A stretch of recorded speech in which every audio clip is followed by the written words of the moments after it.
Hey everybody, this is Mike the Biz, and we are on live today on Sunday, January 12th. Happy New Year, everybody. This will be the first episode 1, 25 of the DLP, right? So DLP stands for Deathlock Podcast, right? So again, Sundays probably won't be the usual days that I do the live stream, but I am planning to do a live stream starting now at least once a week. So again, thanks again for joining in. If you guys are subscribed to the channel, we're about a little over 60 subs for the channel. So again, thanks again. If you guys are just joining in, smash that like button. If you guys are catching the replay, smash that like button. And I guess let's get going. So let's go ahead and just give ourselves a little bit of an update also really quick, just because lower third, why is my lower third not working? Here we go. So just a quick update, I guess. Let me change this really quick on the channel, right? So again, guys, this is a wrestling podcast channel, right? If you guys are not familiar with that, again, wrestling, WWE, AEW, Ring of Honor, TNA, etc., like that stuff. Anything that happens, that's crucial, I'll probably talk about. Looks like we got Gene in the house. Welcome, Gene, to the first DLP podcast of 2025. So again, this is Sunday. You missed out on my live stream last night on my other channel, by the way. So hopefully you were able to catch the replay on that. If not, it's all good. But yeah, I guess changes for this channel for this year, right? So Tito, my collaborator, and Mill Hustles, right? You guys know they are always going to be on the channel when they can be, right? Tito had started another channel called Tap and Twist, or I always get it wrong. Twist and Tap, or I guess Twist and Tap, right? Because you have to twist and then tap. And he was gonna do that as a YouTube Shorts channel, I guess, but I don't know what happened there exactly. But he did say that he is going to just kind of integrate that into the DLP, the Deathlock Podcast. So expect to see videos. Expect to see videos, maybe solo videos of him on here as well. Of course, collaborations as well, between me and him, me and Emil Hustles. Whenever he wants to post, he has access to this channel. So let's see. I subscribed to Netflix for WWE Raw last week. It was great and wonderful. So yeah, I mean, basically we're going to get into that, right? We are going to talk about WWE Raw on Netflix Live this past week on Monday. And, let's talk about the successes. Let's talk about the failures of the show, right? And they debuted in a new arena. I think it's called Intuit Arena or whatever it's called. Very nice layout and very nice look to the debut overall. So hopefully, we can continue to see more and more stuff like that, especially on Raw. So let's get into it, guys. Again, thanks again for joining in. Again, if you guys are new to the channel, smash the like button, right? Again, we are going strong here on the DLP, right? Deathlock Podcast, episode 1. So I'm going to start branding this as the DLP, right? And then we'll go from there. So again, guys, Raw Netflix debut. Let me go ahead and bring that up for you guys. I am going to use my source Bleacher Report as far as the results go. And you can kind of see it there on the sideline, right? But again, we'll see what happens here. But it was kind of a short card as far as that go. Literally, there was only maybe 4 matches altogether. So we had again The Rock show up at the beginning, right?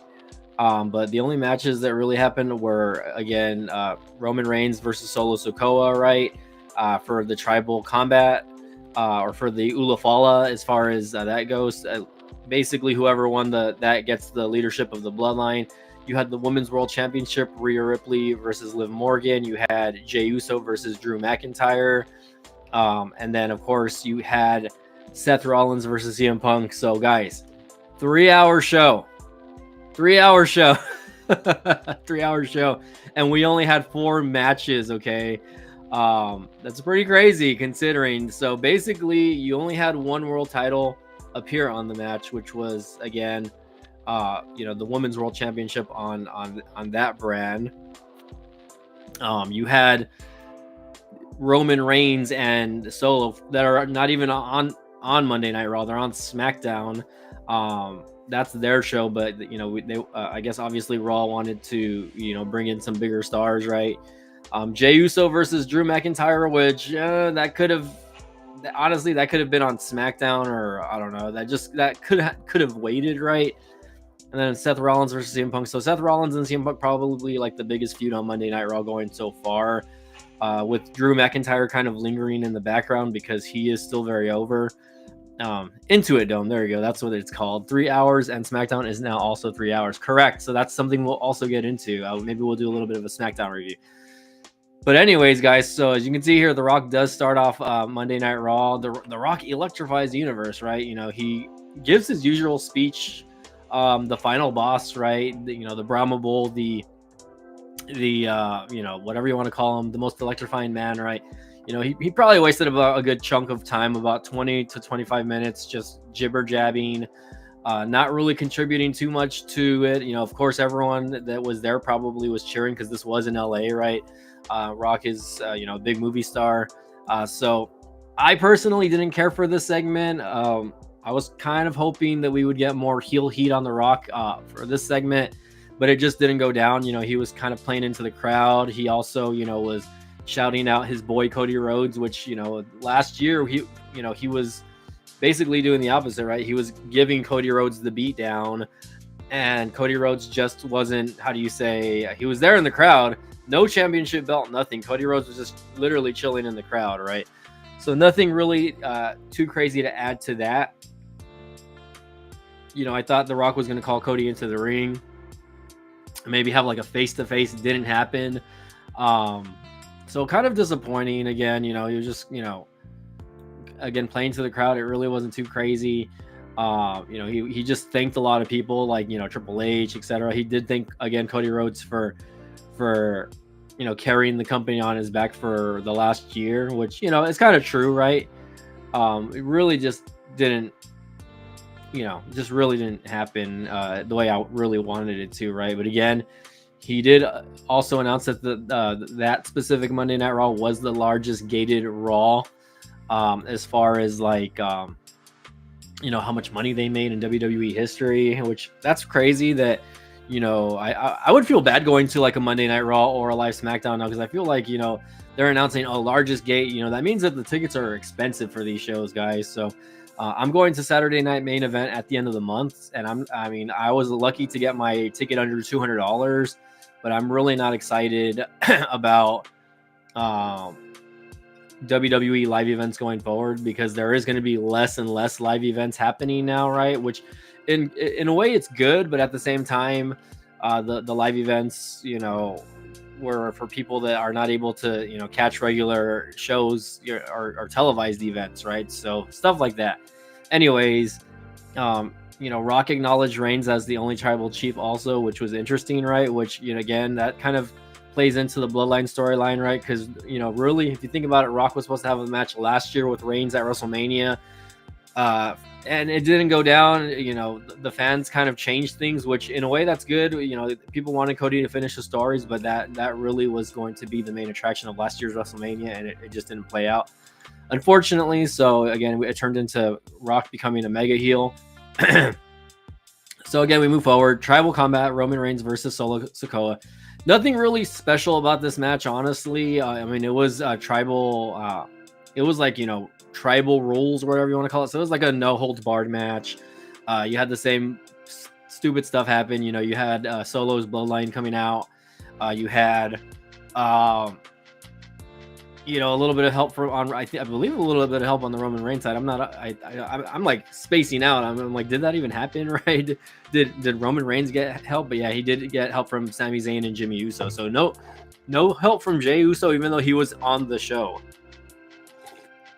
which was interesting. But anyways, going back to that again, nothing really too crazy about there. Nothing too crazy there. Again, a lot of interference there. We had Kevin Owens come out also, and then Cody Rhodes, which is just really stupid. Gene says he hated the Solo Sikoa match. Again, it wasn't. I think it's better that they did this on a regular show rather than a PLE or a pay-per-view, because I really just wouldn't have cared to see this on on a PLE. Just because, like, I'm sorry, like, Solo just really hasn't been there long enough to have the credibility to be on the top of, especially with a show like SmackDown, or like, he hasn't even won singles gold yet, as far as WWE, as far as the main roster. Of course, he was North American champion on NXT, but that's not gonna really count. So it's like, how can you give this guy, like, so much credit, right? It would have been interesting to me if they would have brought a guy in like Jacob Fatu, right, which they did, but have him take over the bloodline, have Solo be his right hand man, and that, because really, Solo was Roman Reigns' right hand man at one point towards the end, but it really wasn't the same as like when Jey Uso was the right hand man. But they could have built something on there. So, hey, look, we got Amongst Gangsters in the house. Welcome, Amongst the Gangsters. I don't know where Mil Hustles is at. You tell me, man. You tell me. I don't know where that gangster is at. Oh wait, never mind. I don't know where that Amongst guy is, or whatever. I don't know where Gil Heyman's at. But if he wants, I sent him the link on X, and he can join in whenever he wants. Honestly, what do you think USA is filling the time slot with now that Raw is gone? Movies. I mean, I don't typically watch USA unless it's for WWE content, right? So the USA Network, really, I feel like they got SmackDown obviously on Friday, right? But really, like, that network is basically catered to WWE, and I feel like it's going to hurt them in the long run, not having WWE on Monday Night Raw. But who knows? I mean, maybe they'll decide to get whatever game shows or whatever on that show. I have no clue. Honestly, I don't really watch cable television anymore. Anyways, going back to the match, again, Roman Reigns, does come out on top of the match, and he does get presented the Ula Fala by The Rock. Again, and there was you can tell there's a little bit of tension, animosity, with Rock putting the Ula Fala on him. But if you paid attention to The Rock's promo at the beginning of the show, The Rock does mention that he has high chief status, right, in his Samoan clan, or whatever you want to call it. So basically, a high chief is higher than the tribal chief, if that makes any sense, right? So just like his grandfather, High Chief, Peter Maivia, it's kind of like the same instance where, there, even though there's a tribal chief, there's also a high chief, right? Someone that's in charge of the tribal chief, basically. So he is technically still the boss of the bloodline, but anyways, he's kind of like indirectly in charge, right? With Roman Reigns just being, the boss man, obviously. And again, Bleacher Report over here is showing YouTube clips, which, there's nothing wrong with them showing YouTube clips. But anyways, they did get an A for the match. The match wasn't super bad. I mean, it was an okay match, honestly. It is what it is, though. Okay, let's continue on, though, guys. So, of course, the last time is now. John Cena makes his debut on Monday Night Raw, basically starting the John Cena farewell tour. Okay, hold on. Sorry, I'm getting some messages over here. Basically starting the John Cena farewell tour, which I hope I'm able to see Cena at Saturday Night Main Event this year when I go. But if he does not, that's okay. That's really the only reason why I decided to get a ticket and make the travel arrangements to go to that show, just because that might be the last time that I'm able to see John Cena live. But I've been actually very fortunate to see Cena live like a handful of times at house shows where I live, right? Basically up until maybe about 2019, 2020, maybe, we were getting like at least one house show a year where I live. And, John Cena, obviously between the 2010 and 2017 era, he made a lot of appearances. And I think there was one instance where he was the WWE champion when he came down also. I remember it was AJ Styles in one, and then him not too long after, which I know he was just the transitional champion at the time, but he was still doing house shows. So that was pretty cool. Let's see. Gene says, I can't wait until Saturday Night Main Event. Yeah, it's going to be exciting. I'm hoping that there's stuff prior to the show, because, like, there's always like pre-show stuff, obviously, but I think the doors open at 6 o'clock, I believe, or maybe 5 o'clock. I'm not 100% sure. I don't know. I don't know if there's going to be any type of pre-show, but it will be in San Antonio, so I will be there. So we'll see how that goes. We'll see how it goes. I'm kind of excited about it, though. I just really want to have fun and just enjoy the show, regardless whether Cena shows up. But yeah, Cena basically in his promo stated, this is last year. He has a number of dates, obviously. He basically, the fans want him to get championship number 17. Which to me, that really doesn't matter because Cena is technically the most winning WWE champion of all time. So like, I mean, I don't know why people compare his record to Flair's record. They're tied at 16. Okay. But Flair did it in other companies, right? Flair only had two WWE championships in that company, in WWE, right? Of course, he was NWA champion. He was WCW champion. So again, it's kind of a mix, right? But as far as just being a champion of one company, Cena has the crown, and again, that's between him being the world champion and the WWE champion, of course, respectively, whether it be on Raw and SmackDown. So Cena honestly is on top. He's goated already. So there's really no point in him breaking the record, but it is what it is. And again, should I turn on the chat overlay, guys? Let's turn on the chat overlay, I guess, right? Let's turn it on. Should I do this? Here we go. Should I do this? That way we can see the fans here. If you guys are just joining in, smash that like button. We are going over the Raw on Netflix debut. We are going to talk a little bit about SmackDown, a little bit about AEW also. If you guys want to get into that, hopefully I can I don't want to drag this out too long. Maybe hopefully just keep it going here. But yeah, Cena's farewell tour. He did say he is going to join the 2025 Royal Rumble. And his plan is to win and main event WrestleMania. So in a sense, that's going to be interesting to watch because we already have Roman Reigns say that he's going to, clarify that he's in the Royal Rumble. And I believe Seth Rollins. I forget the other two names. But anyways, there's already been a couple of people naming, obviously CM Punk, right? CM Punk's going to be in there also. But will SmackDown be there the night before Saturday Night Main Event? No, I don't believe they will.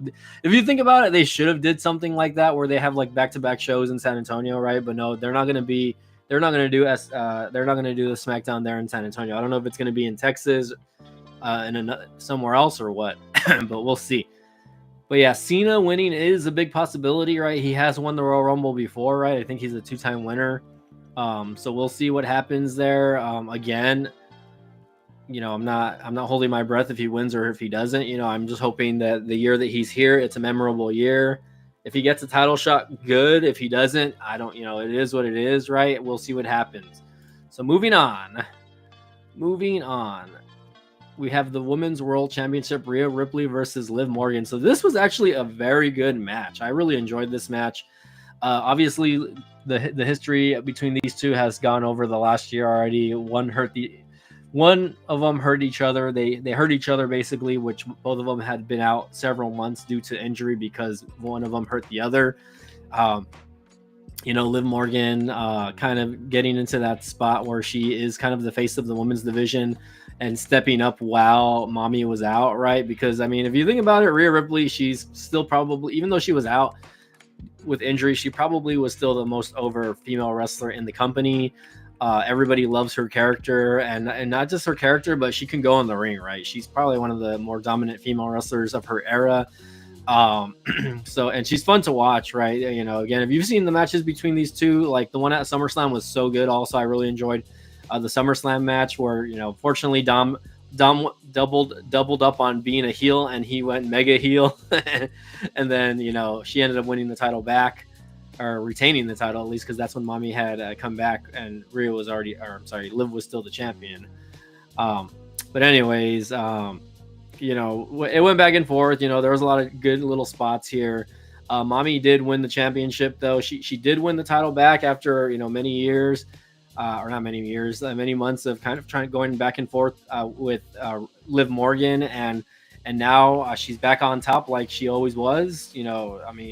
We'll see what happens leading up to Mania now that she's back in the spotlight. Who's going to step up and claim that title, or are we going to see her and Liv continue to feud?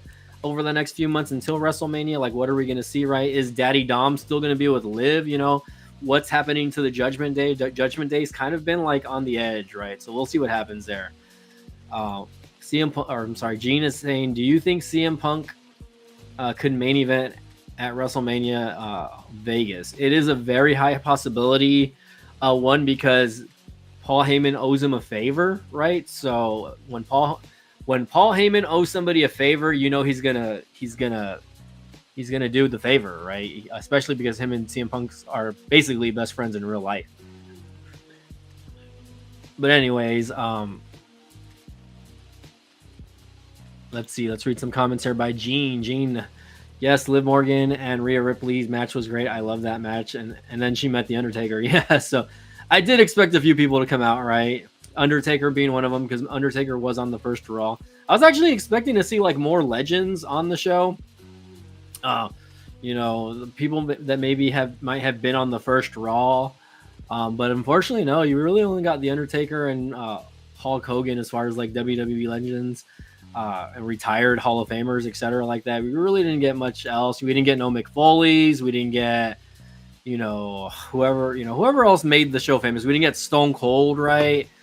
So shockingly, right? I was surprised that we didn't see like guys like Stone Cold or Shawn Michaels, right? Because the show was so long, right? We really only got to see, guys like The Undertaker. Jimmy Hart obviously was there. We'll get into that. But yeah, Mommy did share a moment with Undertaker towards the end, right? She won the title back. She was walking back, and then Undertaker made his, entrance with the motorcycle, and then they both did the little, raising the arm thing at the end. Again, it was a decent show, guys. So again, we did get Jey Uso versus Drew McIntyre, which again, prior to that, right? We did get packages, Logan Paul revealing that, WWE is no longer going to be a side hustle, but that he is going to make, this his priority, right, this year. So we'll see how that goes with that. Again, we got Jey Uso versus Drew McIntyre, right? Which, again, that's kind of playing into Drew's revenge. Think of it as like the Liv Morgan revenge tour, right? But, Drew McIntyre, even though, he's kind of settled his stuff with CM Punk, right? That was basically the feud of 2024, which really had nothing to do with the bloodline. CM Punk came in, we really expected to see CM Punk versus Seth Rollins and them have a good feud. But Drew McIntyre kind of got in there and said, I'm going to be the guy that fucking feuds with, CM Punk. And now that that's done, Drew McIntyre's back.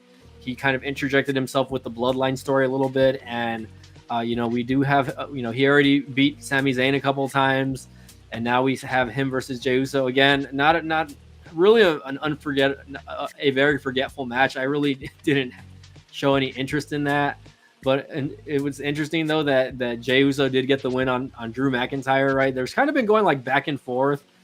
Notes on this though, as far as that goes, Travis Scott did appear with Jey Uso at the entrance, and he was smoking a blunt. If you guys know what that is, if you guys know, you know. So yeah, basically, yeah. So yeah, we'll get into the special guest also, right? There were a lot of people that made appearances, right? But yeah, match wise, really it was very, very forgettable, at least for me. I didn't really care too much about this match. I'm interested to see kind of where Drew aligns with, right? We kind of already see a little bit of alliance with him and Kevin Owens, right? Especially on this past week's SmackDown. But, there's also a little bit of communication with him and CM Punk. So we could see a new heel faction forming. And this faction could, again, ultimately be the downfall of, the current bloodline, which is, again, or the OTC, the original bloodline, which is, again, Roman Reigns, Paul Heyman, the Usos, and Sami Zayn. So we could see something go into that, and that could be a feud going into Mania, right? So we might not even see guys like Roman Reigns and Seth Rollins be like, going for titles, right? They might be, feuding against each other, but again, with guys like this, right? We'll see what happens there. Yeah, as far as people in the crowd goes, like, again, they did show Cody, X-Pac. X-Pac looks great, by the way. Apparently he's getting into like really good shape. Apparently he does want to have like another match, I guess, in WWE. I don't know. I don't know how that's gonna work, but I don't know if you guys have seen pictures of him, but the guy is jacked, right? Like he was suited up for the event. And I'm just very happy to see him in like very good health and everything like that, especially because like his buddies, Kevin Nash, Scott Hall, RIP, right, passed away a couple of years ago. Kevin Nash battling with the hip leg issues, whatever like that. So him being in pretty good health as far as physically, that's going to be interesting, right? But yeah, going back again, people that were seated, right? We had guest stars in the crowd, right? You had you had Topanga from Boy Meets World. You had Eric Matthews, Danielle Fishel, and I believe his real name is Matthew or something like that. Eric or not, something like that. I forget his real name, but we had them. And then you had what's the redhead guy's name? Seth Green show up, right? He was in the crowd. He didn't really get a good pop, but then somebody that had his hat down covering his face, right? Kind of like this, and then he goes like this. Macaulay Culkin, right? With a rare celebrity appearance / sighting, right? He got a big reaction from the crowd. Like I love the fact that he got a big crowd reaction. I didn't know Macaulay Culkin was a wrestling fan. If he is, cool. You know what I mean? I that's not something that I typically knew about, but Macaulay Culkin got such a big ovation from the crowd, and it's so cool seeing him there. I mean, I grew up watching his movies, right? He's a little bit older than me, as far as in age. I think he's in his early 40s already, but like he's maybe like my big brother's age, or maybe like 5 years older than me. So I grew up watching the Home Alone series movies, the Richie Rich movies. Any movie that he was in, I pretty much watched. So it was enjoyable for me to see that segment, because again, he is pretty over with the crowd as far as that goes. And then of course you had celebrity appearances like Travis Scott, etc. So anyways, let's continue on. So again, Jey Uso, I don't even remember how he got the win off that match. So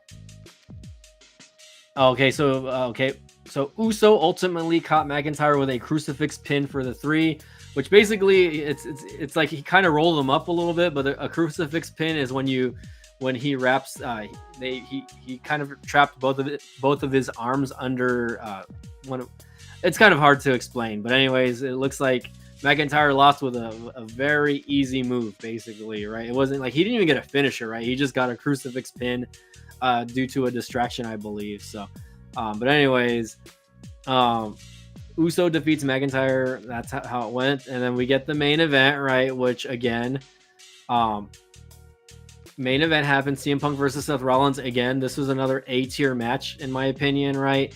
Obviously, this is the first match that we see between them. I'm hoping it's not the last match, right, that we see between them, because again, they've been kind of going off at it with each other on the mic over the last year, right? Rollins was out prior to Mania. It wasn't the go. I'm sorry. CM Punk got hurt as well. Both of these top talents, they got hurt prior to Mania, which is just sad.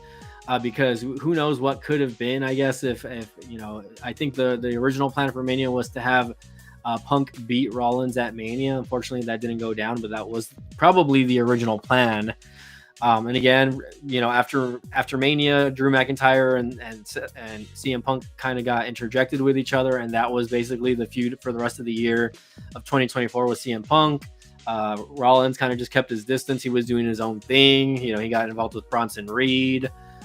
Here and there, it's kind of just back and forth, just kind of like in limbo, I guess, but it just never went down. So anyways, very good match. Let's read some notes off the match, right? Prior to the match, though, Hulk Hogan did make an appearance, right?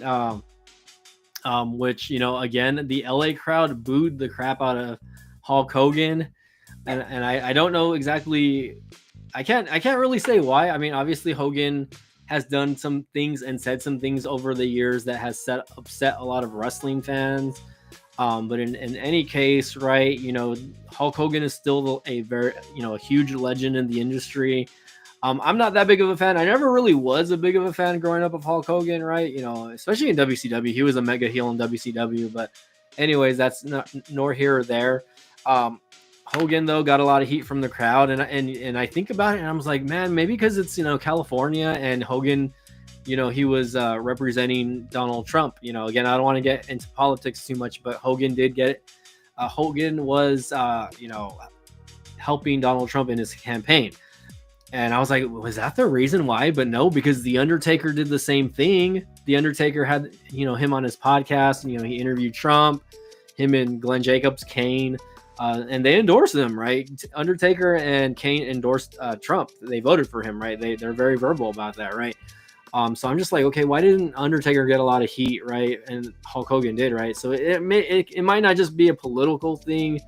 But anyways, guys, it was an interesting segment. Him and Jimmy Hart got booed. I feel bad for Jimmy Hart because Jimmy Hart, that guy never fucking ages. He's like in his 80s already, and he's still out there, with the megaphone doing his thing. Still, again, hopefully healthy wise, he's all right. Hogan got out there again, tried, talking about his beer. It just didn't go down. Hulk Hogan started a beer company, which is WWE is a majority owner of. So, WWE wants to make money off beer, right? Maybe they want to sell this beer at their events, right? Rather than, people buying Bud Light, they want to sell the real American beer, right? Again, nothing wrong with that, right? Another avenue for WWE to make money, and Endeavor, TKO, whatever you want to call it. But anyways, that segment was kind of interesting and kind of overshadowed a lot of the rest of the night. If you think about it like that, I feel like that was a topic of conversation that a lot of people were going over. Hulk Hogan and his beer, and him getting booed. But at the end of the day, like, it's just Hulk Hogan, guys. Get over it. He's still a legend in the business. Multiple time world champion. He was basically the 80s of 80s and early 90s of the company, of the face of wrestling, basically, right? Before there, you had your Bret Harts and your Stone Cold Steve Austins and your Shawn Michaels, right? Hulk Hogan was the face of wrestling, basically, right? So, I mean, again, like, I don't care too much for Hulk Hogan, but I do respect what he's done in the business. Whether what he said or not sits good with people, I don't really care. Your opinion is your opinion, but at the end of the day, you can't erase what he's done for the business, and that's it. I mean, what else is there to say? You can say, oh, Hulk Hogan is trash because he's a racist and this and that, but I mean, like I said, at the end of the day, it is what it is. Some people are going to like him, some people are going to hate him. It is what it is. Just like Goldberg, right? Goldberg, a lot of people hate him because he ended Bret Hart's career, or this and that, right? But again, at the end of the day, it is what it is. It is what it is, okay? So let's move on. Again, back to the CM Punk, Seth Rollins match. Again, it was a pretty intense match, right? I felt like there was a lot of hard-hitting spots between both wrestlers in this match. I felt like when CM Punk was like doing his, knee kicks, when Rollins was, in the corner of the ring, they were pretty hard hits, you know what I mean? And then both of them were kind of going back and forth with, their moveset, right? Rollins doing the go to sleep on CM Punk, and then CM Punk doing the stomp on Seth Rollins. I thought that was interesting. I was just like, man, you haven't really seen something like this. Not something since like the Rock era, right? When the Rock would do like the Stone Cold Stunner on Steve Austin, because you really don't see you don't really see that anymore. You don't really see a lot of, wrestlers doing their opponent's moves anymore. I don't know why they kind of got away from that. But this was the match that they did it in, right? It's interesting to see them going back and forth. And both of them had a great match, honestly. Like, it could have went either way. But again, at the end of the night, CM Punk did get the W over Seth Rollins. He finished him off with a couple of GTSs where Seth Rollins, he hit him once, Seth Rollins got up, and then he ran against the ropes, and then he fell on top of CM Punk again, and then CM Punk gave him another GTS for the W, right? And I was kind of freaked out at the end because CM Punk was very hard at getting back up. Like, it looked like he may have hurt his knee or leg to some degree in the match. I haven't seen any reports on that. But again, him hitting his knee, hurting his knee. I don't know if it happened on the outside or whatever, but it was kind of interesting. You kind of saw him struggling to get back up after the match. But again, maybe he was just selling, you know, his injuries, right? Punk is one of the best to do that, right? And again, a lot of people should learn from selling an injury or selling getting hit. Like maybe guys like Will Ospreay can learn from that, because it really shows a lot between like the different styles of wrestling and what makes wrestling watchable and what makes wrestling cringe. So, but again, that's my opinion, guys. And again, we can get into a little bit of AEW talk in a bit. I might actually cut this stream short because I'm going to turn on my gig work app and see if I can make a couple extra bucks on the Walmart app. But I will turn it on and then we will see what happens. We will see what happens. All right, 1 second, guys. I'm going to turn off my camera on really quick because I do got to blow my nose. Okay, sorry about that, guys. It is a little bit chilly out here in South Texas, so we've been battling like the cold weather, but it is starting to heat up, but we are supposed to get like another cool front coming up. So anyways, going forward, again, match was probably match of the night. So again, I feel like the match was a positive. The two top matches probably were Rhea versus Liv, and then this match, the other two matches I really didn't care about. But again, a failure of this Monday Night Raw is the fact that you didn't have any lower or mid card talent on the show. Okay, so I hope WWE really fixes this going forward, especially on the Netflix brand, because if we get shows like this every week, I don't know if I'm going to be enjoying watching Monday Night Raw anymore, honestly. But again, obviously, we're not going to see like the star-studded, show that we have this past week, right? But they really ignored everybody else. Okay, so we didn't get, we saw a few backstage segments with people like, the New Day, Kofi Kingston, Xavier Woods, Chad Gable, right? American Alpha or his group, and then Otis's group, right? So we would just see backstage segments going on. We didn't see the tag champions, right? I don't even know who the Raw tag champions are right now. I think it's the War Raiders, and they were just in the crowd. They were sitting next to, again, I think they were sitting next to, was it Cody Rhodes? I'm not 100% sure. They were sitting next to another wrestling talent, but they were just like, oh, look, the War Raiders are here, right? They're on your brand. Like, why isn't there a tag match going on, right? Same thing with Braun Breaker, right? He's your Intercontinental Champion. Same fucking thing. Why wasn't the mid-card championship on this card, right? Why didn't they promote the Intercontinental title? Why didn't they even try to get any type of interest on the mid-card, right? So again, Intercontinental Championship fell, Tag Team Championship fell. Again, there was no reason. They should have just scrapped the Hogan segment. I don't even know why they had Hogan there, honestly. I mean, not that was long enough to be a match. But again, you're really taking away from your other talent that's there. Right now, there's a female Intercontinental Championship tournament going on, right? They could have had a match, even if it was only like a 10-minute match where, again, I know the finals are already coming up on tomorrow's Raw. But why didn't they crown the new Women's Intercontinental Champion that night? When eyes are on the show, right? Especially because 4.9 million people watched the damn show, right? So to me, Raw did fail to some degree as far as showcasing some of its talent, right? But I get it, I guess, because they want the cheap views, at least for that first show, right? But I don't know. Like I feel like even though it was a 3-hour show, it did feel kind of rushed in some way. So again, we'll see how it plays out starting on Monday, right? Hopefully they focus a little more on Braun Breaker and the Intercontinental Championship, and then hopefully again we see more. What's fucking funny also, guys? We didn't even get the world champion. The champion of that show was not even really showcased. Again, he was in the crowd, or maybe he had like an in-ring segment. I don't even fucking remember what happened with Gunther. I think he was just in the crowd though. I think he had a backstage promo actually, from what I remember. It was trash though. Like, okay, so this guy is your world champion and you can't even have him in the ring, showcasing himself, right? Maybe who's my next challenger, right? Who's going to be the next guy to challenge for this title, right? I mean, obviously it's up in the air, right?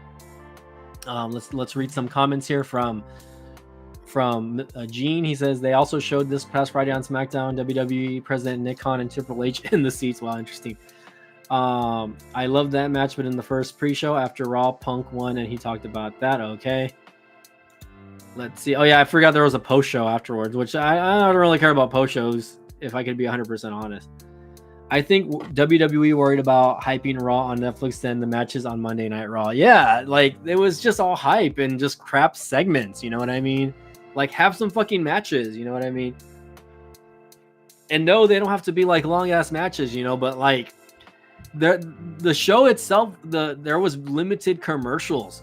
So it's like, why did we get limited commercials if we're not going to have matches on the stupid card? Like, showcase some of your talent, right? Have people wrestle, right? You're paying people millions of dollars a year to wrestle, and they're not wrestling, you know?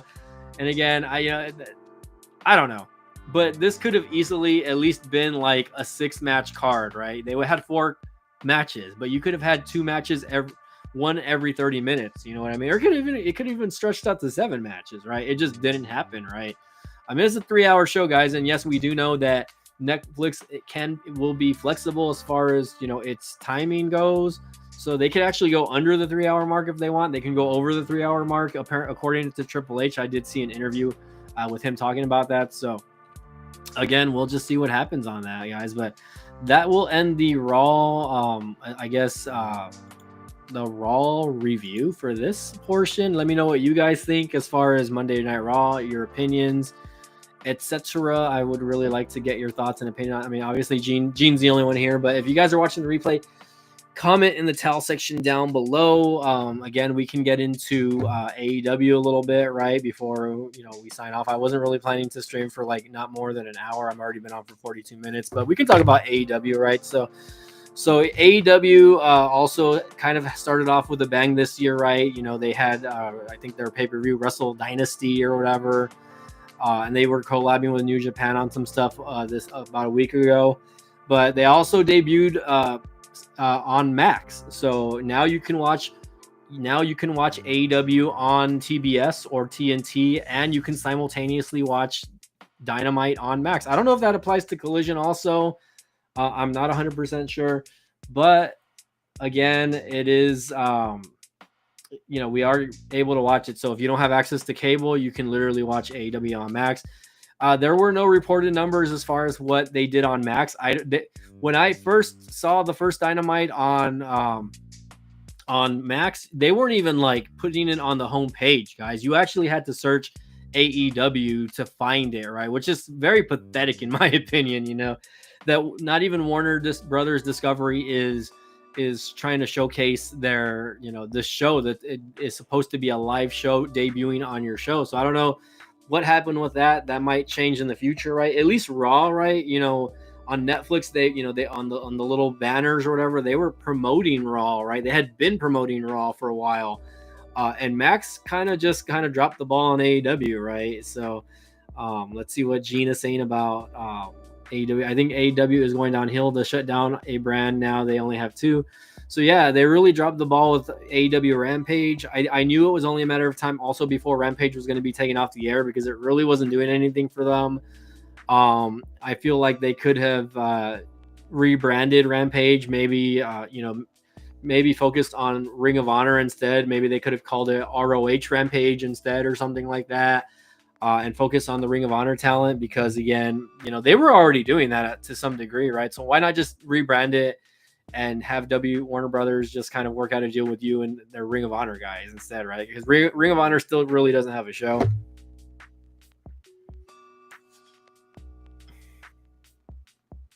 But anyways, AEW is kind of, I would say yes, they are kind of a sinking ship currently right now, but at the same time, like there are things that are interesting about the show, right? So I don't want to take away from people that actually like to watch AEW. I watch it, I tune in because I do want to see improvement on the show, right? But yeah, the whole AEW on Max thing, that's probably been their biggest thing. Right now, again, storylines are kind of everywhere. You know, their world champion, he doesn't even carry around the belt. John Moxley, for instance, right? You know, he's he's just trying to be some like bad guy that wants people to kind of step up and beat him up, right? You know what I mean?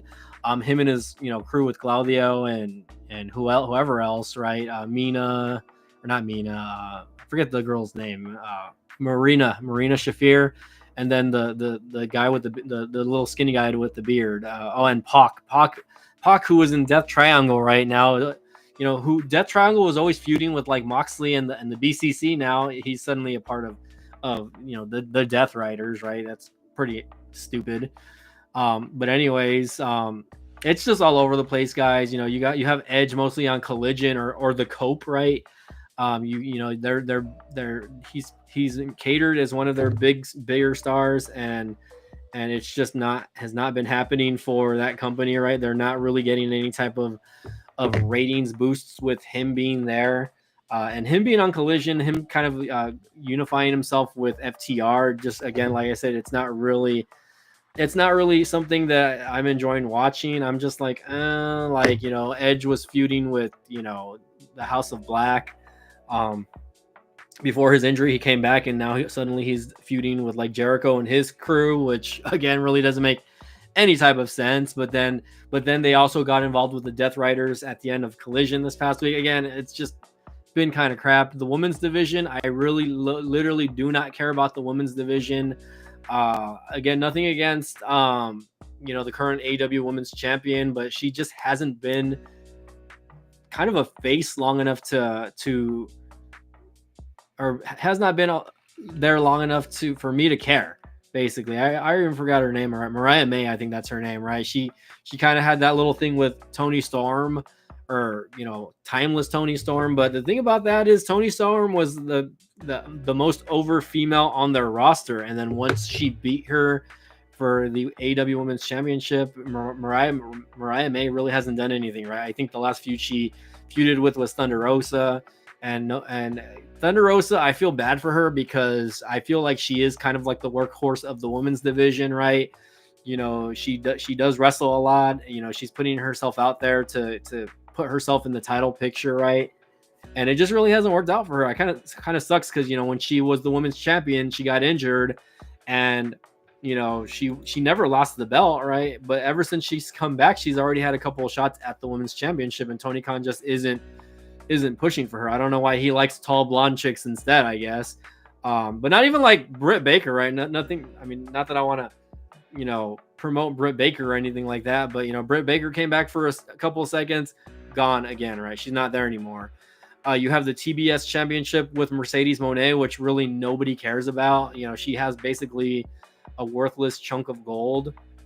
And ever since she has come into AEW, she really hasn't elevated the people around her. Like, it really hasn't made anything interesting. She's just putting the spotlight on herself, and maybe that's part of the heel gimmick, right? To me, right? I mean, obviously that's what it is, right? But at the same time, like, none of the people she's wrestling or that she has wrestled, Chris Statlander, Julia Hart, right? Who else? I forget the other girl's name, but she was the TBS champion before, earlier in the year.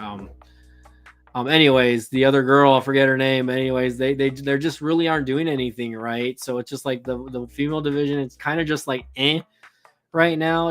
Who is going to be Mercedes Moné's next person to feud with? Who knows, right? We still have Deonna Purrazzo still, who they're really not doing anything with. You still have I don't even know. I feel like the women's division, it could be stronger, and Tony Khan really needs to reevaluate the women's division. You have Athena in ROH, which again, she's their longest reigning ROH women's champion of all time, apparently, and they're not doing anything with her, right? Why not have her drop that title and come in back to AEW? Because she is technically supposed to be all elite, right? She is supposed to be an AEW talent, though. So you're saying, I think by the end of 2025, AEW will end like WCW did. Well, WCW got bought out, so unless Turner or Warner Brother Discovery decides to sell the company, which Tony Khan, to my knowledge, Tony Khan is still the primary owner of AEW. So even if it's not going to happen the way WCW did, because Turner Broadcasting System, they sold WCW to Vince McMahon. So although I've heard that Warner Brother Discovery does have some stake in AEW apparently, so they do have some sort of ownership in it. I don't know the exact stake it is, but we'll see.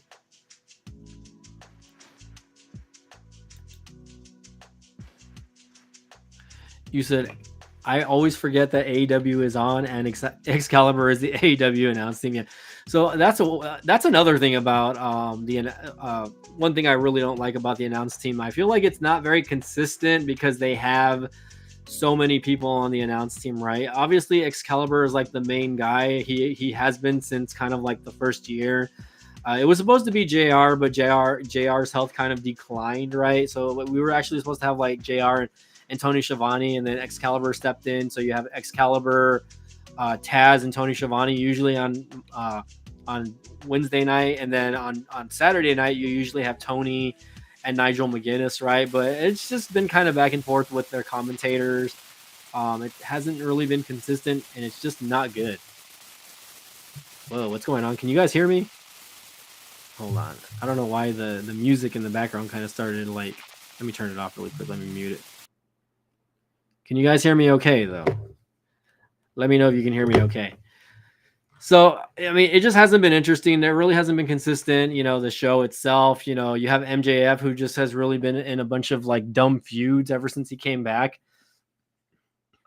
Like, I was enjoying MJF when he was the international champion or the American champion. I forget what he renamed that to, the North American or the United States champion. He made himself the U.S. champion after getting and that was a pretty fun feud with him and Will Ospreay. And then after the Will Ospreay thing ended, Ospreay obviously got the title back, and then Ospreay lost the title to Takeshita. Like, again, Takeshita's not even on the show. The guy, like, at least with like guys like Orange Cassidy, you would see the international championship being defended every week, but now you don't even see Takeshita, whatever his name is, Takeshita, on the show, which is very sad, because it's like that. To me, I feel like the international title has more prestige than the AEW title at this point, because it's probably been defended more than the AEW champion.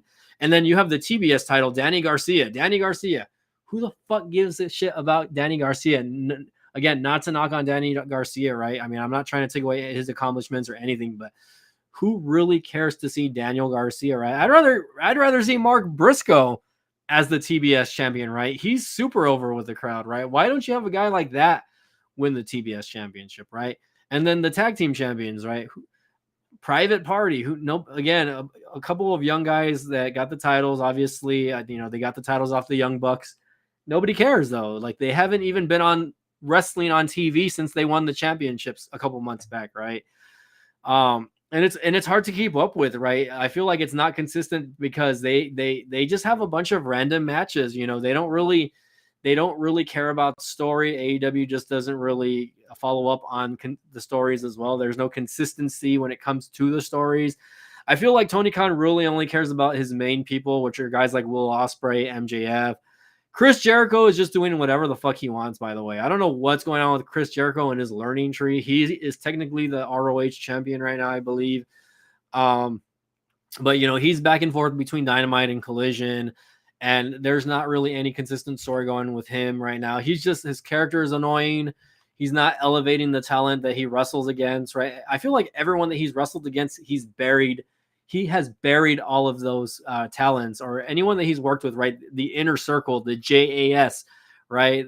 No one just really has done anything after that, right? The only one really that's kind of doing anything right now is maybe Daniel Garcia, right? Again, TBS champion, but like Sammy Guevara is an ROH, right? The other original guys from the JAS, Jake Hager, gone from the company. He's not even there anymore.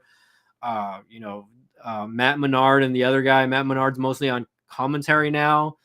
The other guy, I think he got hurt. The guy with the mustache, he apparently impregnated Ruby Soho. Again, I don't know what happened there, but Ruby Soho was kind of like, kind of a mid-card female wrestler, and again, pregnant, gone. So I don't know if that actually happened or if that was just a story or whatever. But again, it just has not been consistent, right? And again, you know, Tony Khan is always trying to implement wrestlers from Japan, right? Bringing in like Tomohiro Ishii and, Shibata and, all these guys that no one knows. Nobody knows these wrestlers, okay? There's no backstory to these wrestlers, right? Tony doesn't like to tell stories about wrestlers. He's just expecting the people that are watching the 500 or the 600,000 people that are watching to tune in and be like, hey, let's bring in, Kazuchika Okada and let's make him a heel, but let's not tell any backstory about him. Let's not tell him let's not tell the people, okay, this is the first time he's wrestling in a US company, but let's not tell him who he is and where he came from and how great he is. Let's just make him a heel and throw a slang, give him the word bitch, on air and see how that goes. And let's see if he gets over the crowd. Let's, there's no backstory. Anytime he brings people in from CMLL, Hechicero, whoever they bring in, I don't even, I mean, I went to a Collision show last year that when they came down to where I live, and there was actually a good show of people. I think that there was probably at least 2,500 people there. Filled up maybe about like 2/3 of the arena at least, right? Maybe half of the arena. And that's like a pretty big arena. I would say it's probably like a good 5,000-6,000 seat arena. But anyways, again, we had just a bunch of dumb matches that were not watchable. They were recording ROH before and after the show, so it's just really been inconsistent. I mean, the only interesting thing that maybe has happened recently is that Aleister Black, aka Malachi Black, his contract, I believe, is already ended or is ending with AEW, so they are no longer going to use him, and I believe probably we might see him at the 2025 Royal Rumble. And I'm pretty sure WWE is going to pick him up. His wife is in WWE, Selena Vega. And I knew it was only a matter of time. I mean, you're going to see guys like Miro probably go back to WWE also eventually. Who knows if it's going to work, right? Like, not all returns help WWE talent, and sometimes their second runs aren't always as great. Look at Carlito, for instance, right? Carlito, his return was kind of hyped the last couple of years when it happened. When he returned, everyone's like, yeah, like maybe they'll actually put a world title on Carlito or something like that. But he's just been in group to group. He was in the LWO, right? He betrayed the LWO. And then he, Daddy Dom brought him into the Judgment Day, right? He was like, no, like I got him, he's like my dog, right? And they really haven't done anything with him, right? He hasn't really like had like some sort of character development. He's had a few like funny backstage segments here and there, right? But I can't take Carlito seriously. Like, I remember like OG Carlito, right? He had the Carlito Cabana. He was always talking shit to his opponents, like, when he was like OG Carlito, when he was like that guy, when he was the Intercontinental Champion back then. Like, they need to bring that Carlito back. Like, I want to see fucking heel Carlito. I want to see a serious Carlito. I want to see the guy that gets in your face, spits that apple in your face, or, the one that beats you up and then, gives you the backstabber and spits the apple in the face. Like, that's what I want to see, right? I don't want to see fucking lame ass shit where, he's just kind of like a lackey for the Judgment Day. And don't get me wrong, right? He's a veteran of the business, right? Maybe physically he can't do as much as he used to, right? But I mean, it's Carlito, man. I mean, the guy, he's a beast. But anyways, guys, I don't know. What else can we say about AEW other than the fact that they really need to improve their storytelling and what's going on the show, because it's just been very hard to watch. Ever since, basically ever since they fired CM Punk, there's been really no structure to the show. Kenny Omega's back. That's something he did come back this past week. He was on Dynamite. He gave his little speech, saying he almost died, obviously, but now he's back. I'm pretty sure that they're pushing for Omega versus Okada at All In this year. I might go to All In. We'll see. Me and my buddy have been talking about it, but I'm not too keen on it. I want to see good matches, but I want there to be stories that make the matches make more sense and make the matches have more meaning, right? So we'll see, guys. I don't know, but again, Kenny Omega's back. Maybe we might see some unity with him and Will Ospreay. So like honestly, like the top faces for AEW right now are like guys like Kenny Omega, Will Ospreay, and MJF. And then you have Moxley's crew, which Moxley, again, the world champion, nobody fucking cares. He doesn't even carry the title around. You don't even know he's the world champion. They just say, oh, there's our world champion. They carry around a little briefcase and they go beat people up and then they just take off every single show. But there's no stigma to it. There's no it's just the same thing over and over. Like, when are we going to get something new, right? Like, where are they going with this? Like, what is the point of John Moxley picking on everybody if there's no end game, right? What's the end game, right? Obviously Rampage is canceled. Darby Allin is out. They threw him down the stairs. He's going to be out because he's going to go climb out Mount Everest, and Tony Khan is dumb enough to let him do that. The guy's going to go kill himself on a mountain, probably unalive himself. Sorry about that. Maybe YouTube will take down my video. I don't know. Anyways, guys, it's just interesting what's happening in wrestling right now. Obviously WWE is as big as ever, and AEW, although they have maintained a consistent 600,000 on a weekly basis as far as Dynamite goes. Their secondary show Collision is not doing great. I think it's only seeing about 200,000 to 300,000 viewership every week. That's if people are even watching. Some people might just be leaving the movies on and they forget, and then people are not even actually watching the show. So again, guys, we'll see what happens going forward. I'm not holding my breath on the most amazing stories. You're asking, will All In be live on Max? I believe so. You will be able to order it through Max at a discounted price. So if you are subscribed to AEW, and I bought All In last year, right? All In this past year was actually, in my opinion, better than the first All In. The first All In was kind of eh. I wasn't as excited about the first All In as I was into the second All In. Again, both in Wembley Stadium. I enjoyed the second one. But yes, All In will be streamed on multiple platforms, right? You'll be able to stream it on Max. I believe YouTube. It's gone off Bleacher Report, but I think you can watch it like on Triller TV, which used to be the Fight Network, I believe. So again, there's just a lot of stuff going on. And one of these days, I might have just like a solo show talking about, AEW and what they need to fix. I mean, you guys already know, right? Pretty much what I've been saying is they just need better storytelling. They need to be consistent on who they're airing, right? Because I feel like it's just not consistent. Like, I feel like every week you're just seeing a bunch of randoms, right? And they throw in they're giving matches with people that are well-established talents against jobbers, people that you don't even know, people that are just that live in the city that don't know how to wrestle, right? Guys that are independent wrestlers from their local cities, probably. And I don't know why Tony Khan's doing that exactly. Who does that help? That doesn't help the talent, right? If they're going to do that, okay, do it in a dark match, right? Don't do it on a fucking live televised show. Do it on a house show or something. Does AEW even have house shows anymore? Is that even a thing, right? Jeff Jarrett is also claiming that he just signed his last wrestling contract, right? And apparently it's only a year, so he's only giving himself a year to win the AEW World Championship. That is his goal before he retires.